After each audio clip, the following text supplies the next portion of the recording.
Welcome to the Digital Social Hour, guys. I'm your host, Sean Kelly, along with my co-host, Ari Gold. What's going on, everybody? And our guest today, Alex Morton. What's up? What's up? How we doing? I'm good, man. I'm good. You're Eating new to up in Vegas. Yeah. You're brand new, right? 8 months. Okay. We're rarely here, though, so I Yeah. guess you could say brand new. All right. We're just doing tax evasion shit. That's all right. No state income tax. Gang. Didn't you have that in Miami, though? We did, but Miami got so congested. We were there when the COVID first hit. Right. And it's like, you know, I'm like, damn, we're paying like 20, almost 30 grand a month at Porsche Tower. So I'm like, we can't even like go outside much, so let's move. So we went to Beverly Hills for a little bit.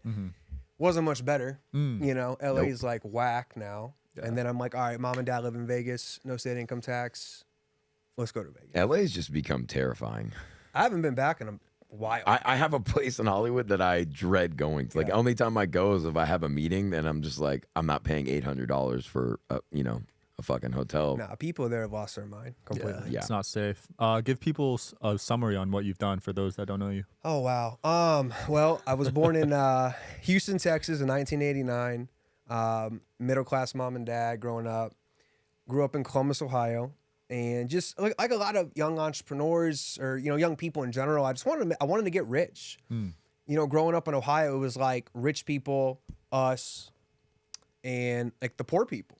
And I always had this like fascination of, you know, why does this family get to take, 10 vacations a year and they get to drive a Range Rover to school, right? And then why does this family, it's like struggle. I'm like, what's the difference? So I've always kind of been into like, why is this family rich and why is this family poor? So I made a young decision at a young age. I said, man, when I grow up, I'm going to find out how the wealthy people got wealthy and I'm going to freaking do what it is they do.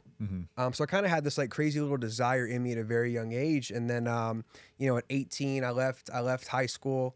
I went to Arizona State University. And I remember being in high school, like, dude, these teachers are teaching me a bunch of random stuff, right? Algebra 3 and, American history and world history, all this. I'm like, bro, no one's telling me about goals. No one's talking about taxes. No one's talking about financial literacy. Thank God I had mom and dad that did well in the insurance business. So I got a little bit of that Tony Robbins here and there, that Jim Rohn here and there. But I said, I'm going to leave this small town. I'm going to go to the West Coast. I went to Arizona State. I got started in real estate at 18. And then I fell into, social network marketing at 21. And there's a lot in there we're going to get into. But, the rest is really history. I think it started with a big desire. I thought the system was completely BS. I talk a lot about breaking out of the matrix now, and that's like my thing. Like at 33, I'm like, I want to help as many people as possible, like break free mentally and like learn like what's true, what's false, unpackage the lies, so they can go out there and live a more fulfilling, better life. Back. Right. So you believe we're in the matrix right now? Yeah, to some degree. I mean, I don't think it's Keanu Reeves style like the movie, but I mean, you walk around Vegas or LA or Miami, all these places that I've, lived. I've been in 76 countries around the world. Most people are, I don't want to say sheep, but they're zombies. They don't know what they're doing. They're going to work. Why are you going to work? I don't know. Why are you going to school? I don't know. Everyone's doing it. Comfortable. They're set in their ways. What are you going to do when you graduate? I don't know. Go get a job. Okay. It's just this premeditated nonsense programming. And that's why at age 65 years old, okay, 96% of people in Vegas, in Barcelona, Spain, in Dubai, in Lagos, Nigeria, 96% of people are either dead or broke. Whoa. 4% are financially free, 1% are wealthy. So let's find out what the 1% do. These are I real gotta know numbers, where bro. you got that Earl statistic. Nightingale. That's a real number. Strangest secret. That's insane. And it's definitely been, and now you listen to Mark Cuban, Robert Kiyosaki, the Grant Cardones of the world. Now it's like the middle class ain't even there anymore. Like they're creating this two-class system where. No, I see that. That I definitely believe in. I think that when you see the price of not just what your dollar can get you, but what you're getting for the dollar and what everybody's trying to tell you with, prices and rates, and it's all bullshit. I think at the end of the day, when you look at the lower income class and you look at the upper class, there's definitely been a segmented line where either houses are getting much bigger or they're getting much more segregated and smaller and put into cookie cutter boxes and fitting as many people in there as they can. Right. And people are either downsizing and living that life so that they can go paycheck to paycheck easier, or they're stepping it up and, making more of it. And it makes me mad. It makes me mad that we're taught, you have to come from a certain family to go out there and become successful. You have to look a certain way, certain skin color, race, religion, all this stuff. But when you break down success and the laws of the universe, I was mentored by Bob Proctor for 13 years. R.I.P. Big Bob. To me, the best teacher ever, right? I just love the guy, and I still feel his presence all the time and his spirit. And through his study and him helping me unpack how I was able to, earn my first million at 24 and then go do that a lot more times and help a lot of people do it, you get down to the point where we are spiritual beings living in a physical body, right? And our emotions dictate our reality. And no matter what our test scores were in high school or the college we went to, irrelevant. Anybody listening to this show can go out there and create the life of their dreams. That's what I believe. And that's what I preach. I'm going to Europe in 3 weeks. We're doing 10 events in 10 countries in 26 days. Wow. And we're helping people break free. What do you think the number one thing stopping people is, other than the premeditated lies that have already been programmed in us from the start? Well, I think those lies in the programming get into this, this thing called the paradigm, where the paradigm is a multitude of habits that dictates, what we eat, what we wear, what we listen to, how we talk, how we walk, how we think. And that's what collectively holds people back. That's why they have all this stuff in their mind. And then you may present them with an unbelievable, crypto opportunity or, this coin or this arbitrage or something. And all of a sudden their subconscious mind says, can't be real. Get rich quick thing, right? You're not like those guys. You can't have the money like Ari Gold. You can't have a company like Sean. You can't do what Alex has done because you're different than them. So I believe it all comes down to our mentality and our mindset. And through me studying the Mark Wahlbergs, the Kevin Harts, the Diddy's, I love to study people in every genre of life that have made a big splash, right? Not just, me in business and network marketing entrepreneurship, but when you study successful actors, musicians, serial entrepreneurs, tech startup guys, you break it down. It's always the same thing. It's always the same fundamentals. Talk us through that. Talk us through how I like the great reference you use to Mark Wahlberg because they're opening up another Wahlburgers out here. The guy has expanded a multitude of franchises. You wouldn't even know he's an investor in so many different businesses. Talk us through how you would take somebody like Mark Wahlberg and dissect them. Talk us through the steps of what you learned from them. Well, the first thing I do is I look at habits. Okay. And I love to look at people that were not gifted a $5 million or a $10 million trust fund. Nothing against that. It's all good. But I like to look at people, the struggle. Like me. Like I came you from want to see the struggle. Yeah, like I came from a place my parents paid for college, but that was about it. When I got my first company, it was called Vima back in the day. I took my real estate commission check. Vima, that's what it was. I I kept thinking Verve in my head. I'm like, all the other Verve, people what? know. They remember that. Yeah, Vima. Verve, the energy drinks and the young people doing all that. That's when we first, that was when we first ran into each other. Yeah. Way, way back in the day. This is like 10 years ago, maybe. Long time, dude. This is listen, in the early days of network marketing, there were few and far between when it comes to guys under the age of 30 pushing quality products or at least pushing something that could change your life.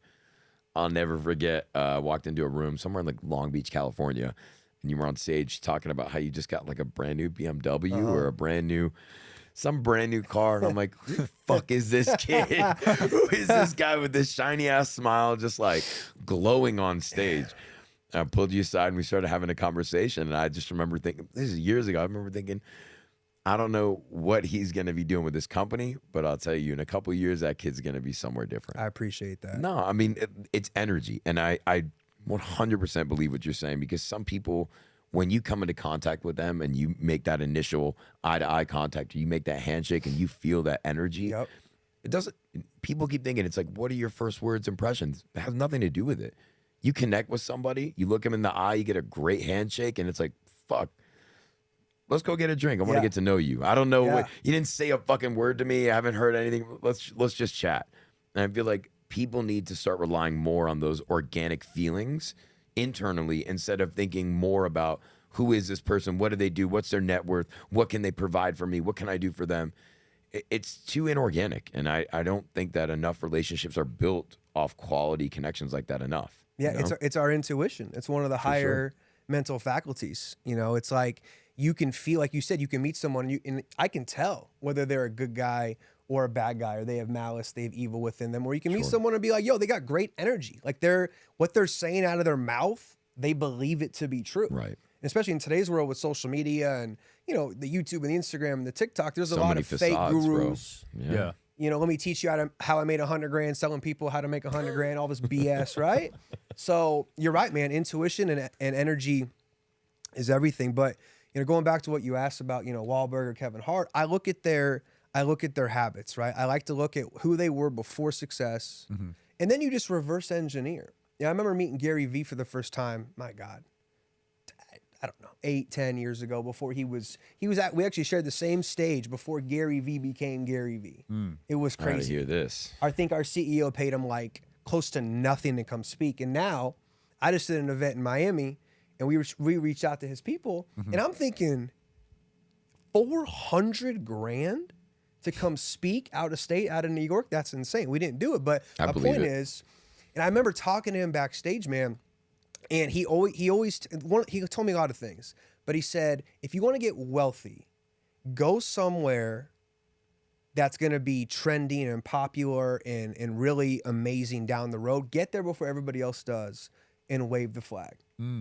And I think that's something that all these listeners can do is, like, you know, you're sitting there, it's 2023, you know, shit's hitting the fan, to say the least, and the governments and the politicians in the world right now. You're hungry, you're listening to this show, like, I want to do what these guys are doing. I want to make money. I want to travel the world. I want to do cool stuff, right? Think about what's going to be trending, not tomorrow, what's going to be trending, what's going to be happening in 6 months, 12 months, 24 months. You know, in 2016 in network marketing, I was one of the first people to kind of leave the products, the energy drinks, the supplements, the protein shakes, the coffee and the tea, and go into financial literacy. And everybody told me I was crazy, nuts. Your career's going to be over. You're joining some basically startup company with some nobody from Vegas / New York. It's not going to work. And this has been the biggest, you know, grand slam, home run, Super Bowl of my entire career. So I think sometimes you got to not listen to everybody else's opinion. And like you said, focus internally, focus in your intuition, right? Because energy, you can feel it, man. And you can feel where the world is going, where attention is going. And if you can get there with everybody else, you can definitely have a lot of success in whatever you want. I felt that shit to the core. You've had massive success with network marketing, and you've made tens of millions off it. Why do you think that space gets a lot of hate? It gets a lot of hate. I would say, a lot of reasons, to be honest. And I can laugh at this because I'm like, you know, the number one under 35, like, you know, ever, very respectfully and humbly, but it is what it is, right? People do it wrong. They go out there and they tell you, hey man, you're gonna be a millionaire in 90 days. And it's like, no, you're not. You know what I mean? So I think people market it wrong. False expectations, and they tell people, you know, go just talk to 2 people a day. Go talk to 2 people a day, and, you know, 2 turns into 4, 4 will turn into 8, 8 into 16, 32, 64, and it's like, dude, if I go back in 2011 when I started in network marketing, when there was no young people, it wasn't sexy, it wasn't hype, it wasn't cool, I was doing 4 meetings a day, every single day, getting told no after no, after no, after no, after no. My first presentation, I'm at Arizona State, and I call up 50 of my friends. I'm like, yo, 7 o'clock tomorrow night, be at my house. We're all going to get rich. You got to be there. 25 out of 50 tell me they were going to show up. 7 o'clock rolls around, 10 people show up in my front door. Out of the 10 people, I'm doing my presentation, 6 out of the 10 get up during my presentation and walk out the damn door. Okay? A couple said, you're going to jail. It's a pyramid thing. Oh, you know, whatever, right? 4 stay throughout the whole presentation. Out of the 4, 2 say no. 2 say maybe. One signs up. The other one does. So 1 person enrolled. And we turn, you know, 1 guy and me basically at ASU into 96,000 people over the next, 4.5 years. So my point is, like, people go out there and they promote it wrong. They market it wrong, false expectations. And there's a lot of also crap companies. People, you know, we can launch an MLM tonight in our basement. Right. We can have the Ari Gold coin and tell people 400% in 30 days and start a company and, and then, poop hits the fan. It's tough, Right. So, and it makes people like me and people I work with, it's a lot more difficult now because so many people have been blindsided and, not a good experience in network marketing. And I get it.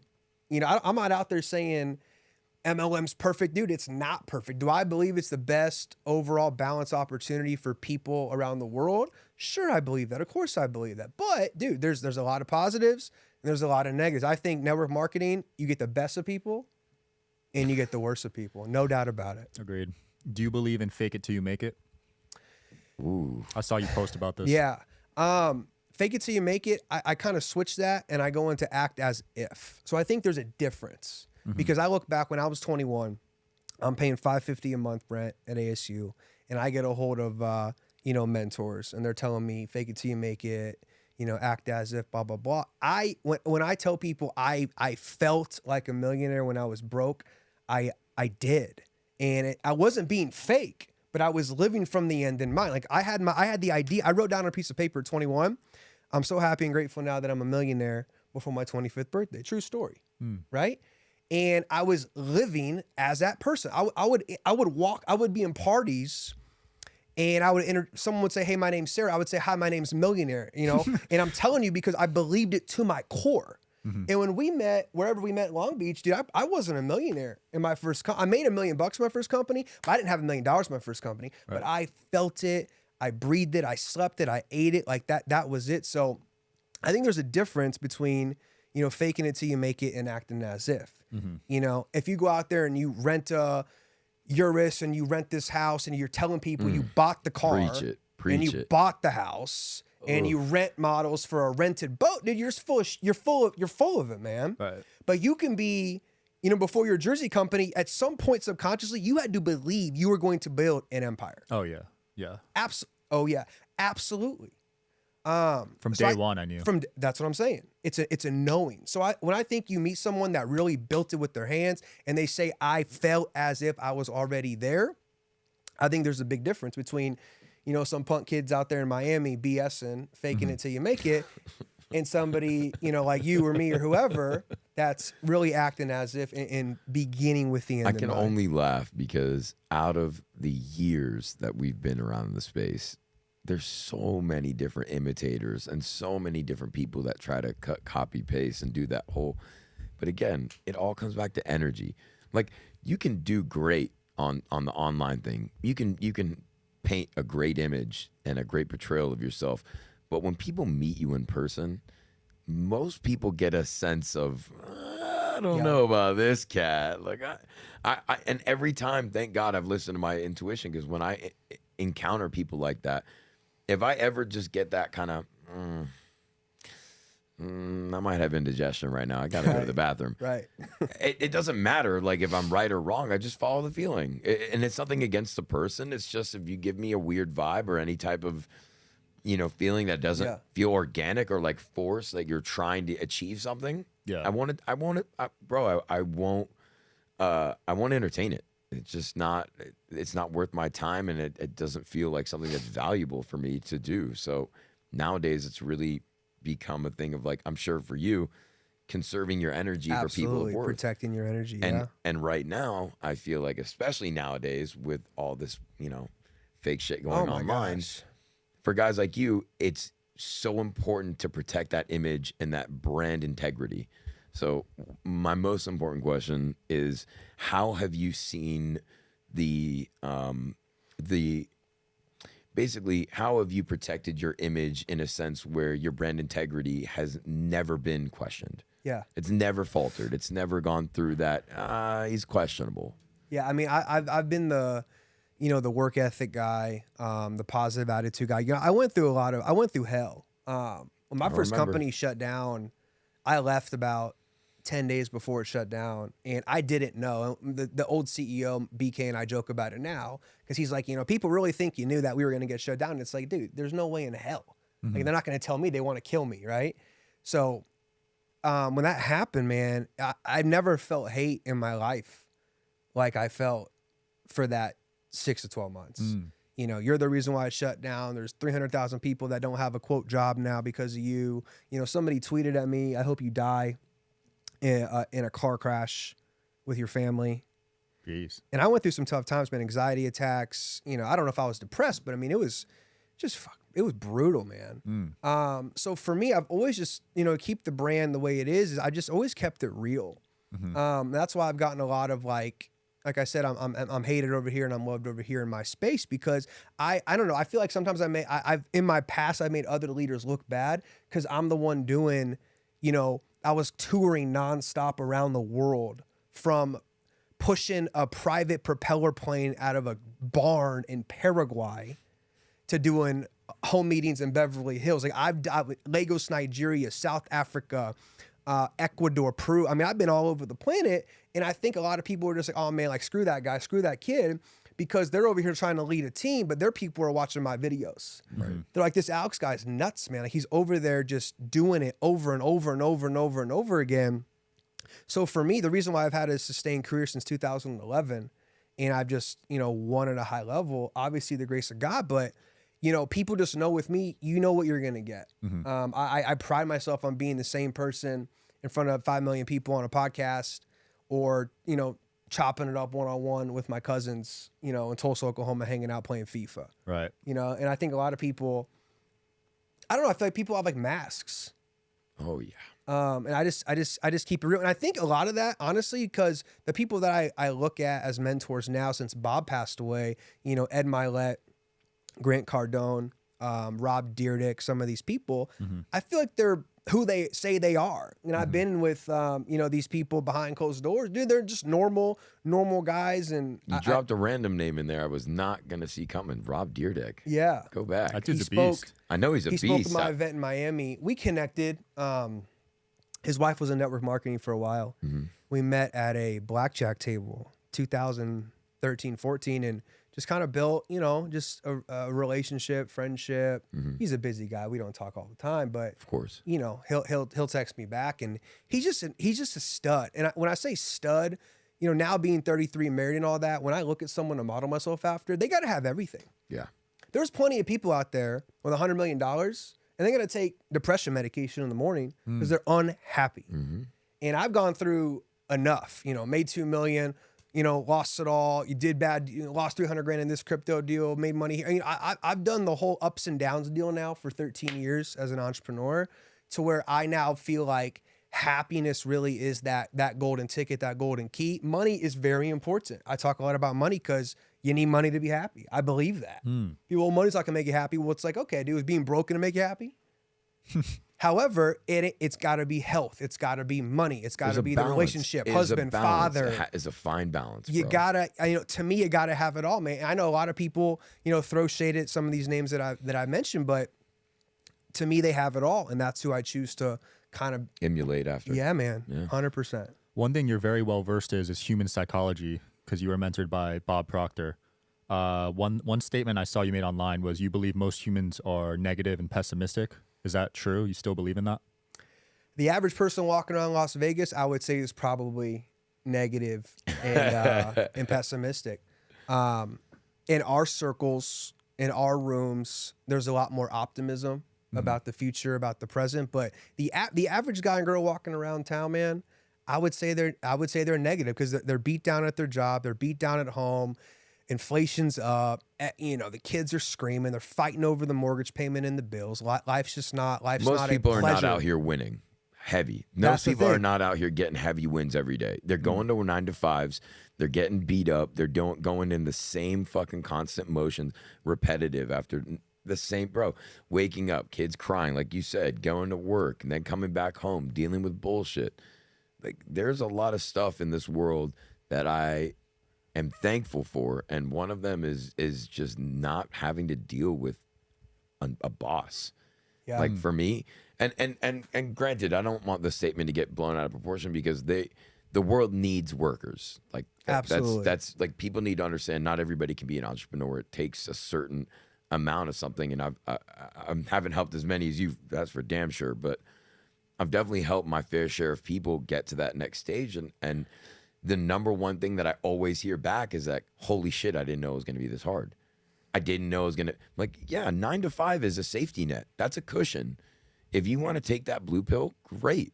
You want to break free, switch it up, but understand that there's consequences. There's no boss when shit goes wrong that you can go complain to. You are the boss. Right. You're the worker. You're the shipping guy. You're HR. You're your maintenance. You're everybody. You're all in one, and you're the only person dealing with it. So if you can't handle that certain level of stress, it might not be for you. But for the people that can, and you think that you really believe that you deserve more and you deserve better in the world, take the shot. Yeah. Take your shot, man. And people are pessimistic because go to school, get good grades. Go to college, get good grades. If you can't afford college, take out a student loan. Graduate, go get a job. And you're going to work 40 hours a week for 40 years of your life. And someone else is going to tell you when to go to the bathroom, when you can take your own family on vacation. Now, I tell people, if you have a job in 2023, you know, there's some gratitude associated with that because AI is knocking people out left and right. However, if you want to have freedom at some point in your life before age 72, you got to have a side hustle. You got to learn new skills. You got to get the mind right. You got to get off your ass and you got to get to work. I love that. How can people stop comparing themselves to others? Because I feel like that's a natural instinct. I used to struggle with this. I'm not sure if you did, but I feel like a lot of people. Shit, Absolutely. I still do. I still do, man. I'll come out and say that. Yeah. I mean, tough. you know, when I got into, 21 years old, getting started in, sales, leadership, marketing, I'm comparing myself to people that are making 40, 80, 100 grand a month. There was a guy in a coffee company making $1 million a month. And I remember the moment I stopped just comparing, because when I compare myself to somebody, I'm going to take their strengths versus my weaknesses. It's not even fair. So I remember sitting in this room. I've never shaken this man's hand, but I spoke on a panel at this event. He got up on stage and did the big keynote, and he talked about making $1 million a month. And everybody around me, around my same age, they're like, he's special. He's the only one doing it. It ain't going to happen for me or you. And I'm sitting there for the first time, instead of just comparing my weaknesses to his strengths, I said, you know what? If he can do it, I can do it too. So in that moment, I stopped comparing and I started to learn. I wrote down every word this guy said. And I said, you know what? $1 million a month is the target. Million a month, million a month, million a month, million a month, million a month. And the company I was in at the time, $1 million a month didn't even exist in the compensation plan. But again, when you set out to go do something, you don't have to know how it's going to happen. You just have to know what's going to happen. Right. So I watched this guy talk in 2014 and I hit $1 million a month. I don't know. I think it might've been 2020. Wow. So I wrote it down and I saw it. And at that moment I said, me and him, we are the same. Right? Because we all are the same. We're, again, spiritual beings living in a physical body. And at the end of the day, same 24 hours. We're all made in the image of God. Someone may call God a different name, but at the end of the day, man, we're all coming from the same source. I think that doesn't mean it's true, but my perspective is we're all coming from the same creator at the end of the day. Wow. And if you can do it, I can do it. Anybody watching this show, you see someone go do something, you can do the exact same thing. It's awesome. Did your life change when you became a millionaire? I mean, shit, yeah. I think so. Last time I checked, the car got a little comfier. You know what I'm saying? Yeah, I mean, I had a 3 Series BMW, and then it was a 6 Series BMW. So it was a BMW. It was. We had a car program. No, bro, this is how long I've fucking known you, almost a decade. No, it's not, crazy. bro. It's the circle of life, my friend. Right. It's universe and energy, and I always believe that good people always find their way back to each other. I agree 100%. But keep going about the cars. Yeah, and then it was a Wraith. So my buddy Roman out in San Diego, he's Floyd's car guy. And he's like, hey, I know you were talking about a Rolls Royce. Mayweather's got 17 of them or whatever. He's driven this one twice. He wants to get rid of it at a discounted thing. If you can send me the wire by Monday. I think I was leaving Nobu in Miami. I remember texting my money guy, and I sent the wire, and we picked up a Wraith, and that was cool. And now I have a truck the Rolls Royce truck, because a kid's gonna be on the way, probably next 2-3 years or so. Not this second, but it's in the planning. It's in the planning. It's processing, right? We're child-proofing the house just in case. Yeah. So My life definitely changed, man. I was able to do nice things for my family. You know, I owe a lot of my success to my mom and dad, and I believe like every next generation should push the family forward. So my parents did exceptionally well for who they were. You know, my mom's parents came from Armenia, the genocide. My grandparents come here with, you know, $2 and they're sewing buttons for $1 a button in New York City. They put 5 kids through college. My dad's side, my dad's parents were Holocaust survivors. So I come from like, and I tap into this sometimes when people say, Alex, how do you still stay motivated and inspired? And, you know, going on a 10-country tour all through Europe and busted your ass till 2 a.m, like you're good, you don't have to work anymore. I tap into how I'm even here today. And this is a little bit deeper, but I feel like in today's world, it's so surface, people should get deep. And I tap into like my great-great-grandparents or, you know, almost got murdered in Europe, you know, from, you know, Hitler and the Nazis. And my other side, they were watching some of their kids get, you know, bayoneted, watching babies get bayoneted, you know, through their brains. Wow. And escaping murder and all that. And then 2 generations later, I'm sitting here. It's like, dude, I owe it to the past to make something of myself. Wow. And to take care of family, right? So I held that. I still hold on to that today. But, you know, becoming a millionaire, yeah, man, life definitely got better. But when you make $1 million, you quickly realize it's not as much money as you once thought. With taxes, That's for damn sure. with mom and dad, with different things, with car. It's like traveling. You know, it's Once like you take care of the shit that you always wanted to take care of, you look down, you're like, oh, 20 grand. How did I? Right. How did I? What happened? Right. That's what, my first million went like this. Yep. Like a fuck me, man. I didn't even. I didn't know it was a $1.4 million bonus check. Wow. And I looked at it and I was like, this isn't real life. The first thing I did, I called my jeweler. I said, I want to buy this watch that I never thought I could obtain. And it was a fucking Paul Newman Daytona. And he didn't have it. He sold it to some super much richer guy than me and much more than I was going to pay for it. But he gave me my day just. And wisely was like, hey, you have all this fucking cash here. You should give me some of it and I'll give you gold. Okay. And this was 2 years ago, maybe. Like gold was like maybe 1,200, something like that. I was like, I mean, I don't own any gold, but all right, cool. I'm like walking out of his office like a fucking kilo bar. Like, what do I do with this now? He's like, go put it in a bank. Yep. Like, go stash that shit. And luckily, that was the only way that. Out of all the money that I spent on, you know, I helped my parents build a house and do all this other shit. The only money that's left is that watch and that bar. Wow. And that's it. Gold's a big thing. We've Gold? got some gold too. I'm hoarding I got some gold, gold, too. Gold and silver. Yeah. Yep. If you guys are really smart, start buying up platinum. Why? Okay. Platinum is so over. It's an oversight. Nobody really looks at platinum, even though it's much more valuable than gold, and it's also used for great semiconductors. But platinum bars are the best way to retain value in a small compact. Like a bar of gold, a kilo of gold, I think is 65,000. A kilo of platinum is like 200K, Wow. something like that. I'm could be wrong on those stats, but around that kind of jump, it's a lot. So when I look at platinum Swiss bars, anything like that, or even if you're smart, you start hitting up, do the Gary Vee method, start hitting up like auctions where people are foreclosing on their homes. Some people just have collector coins. Some of these collector coins, like graded, can go upwards of 50, 60, 70, 80, $100,000. Wow. Jeez. Yeah, I've been getting into weird, nerdy shit lately. Yeah. But precious metals is big. That's it. Robert Kiyosaki talks a lot about. Precious metals mixed with nostalgia, like American nostalgia. That is, Especially with the dollar crashing now, it's getting a little nerve-wracking.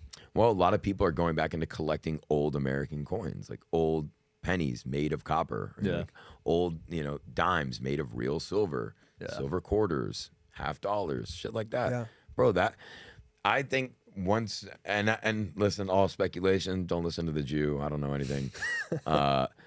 I think eventually we will just hyperinflate the dollar to the point where it becomes nothing.